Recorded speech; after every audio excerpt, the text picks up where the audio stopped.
I feel like, we have a lot of guys in HBCUs that, deserve to play in the NFL, but there's so many scouts that are so scared because we're not getting the same exposure. We're not playing on TV day in and day out.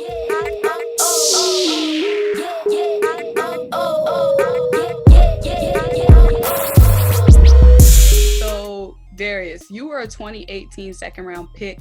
Of course, you were show out. They had to get you early.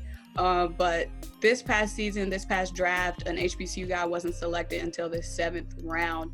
Do you think it was the talent that fell off, or you think it was the scouting and exposure that fell off?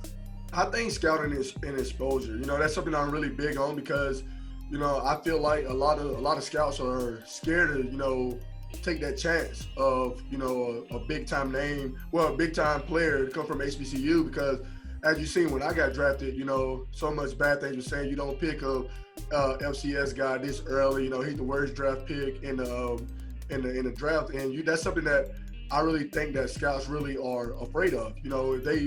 They take a guy from an HBCU over someone who went to the Power 5 school. They're sometimes scared or skeptical about it, and I feel like we have a lot of guys in HBCUs that deserve to play in the NFL, but there's so many scouts that are so scared because we're not getting the same exposure. We're not playing on TV day in and day out, and we're not big time names. And I really feel like if we played on TV just as much as anybody else or played against any other talent, I think we would have more of HBCU guys in the NFL. Because if you see the NFL, what HBCU guys in the NFL, we're actually balling just like any other guy.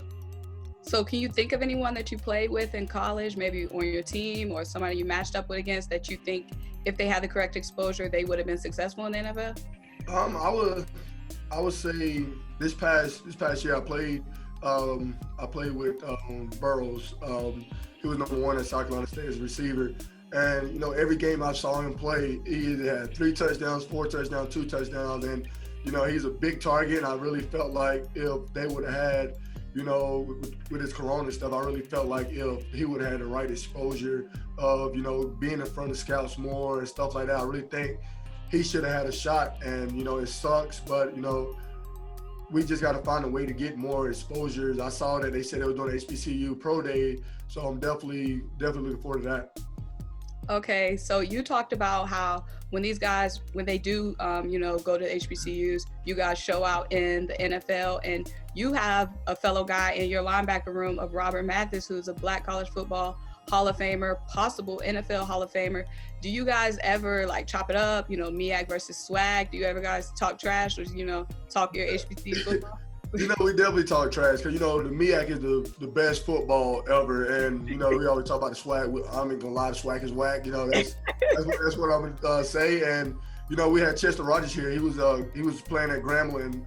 So he was an HBCU guy too. So, we definitely talk trash, but it's nothing but love, it's because we know that we really got it out the mud. There was nothing handed to us. Like Robert Mathis was undrafted. I think Chester was undrafted.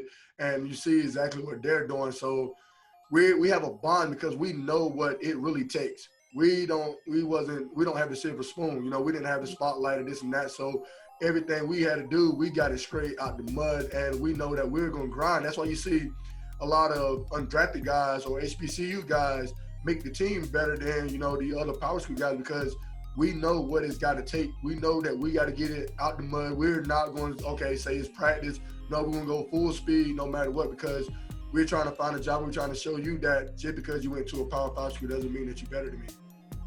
That's a fact. Love that energy. We definitely love the energy. So I know you brought up the MEAC. So now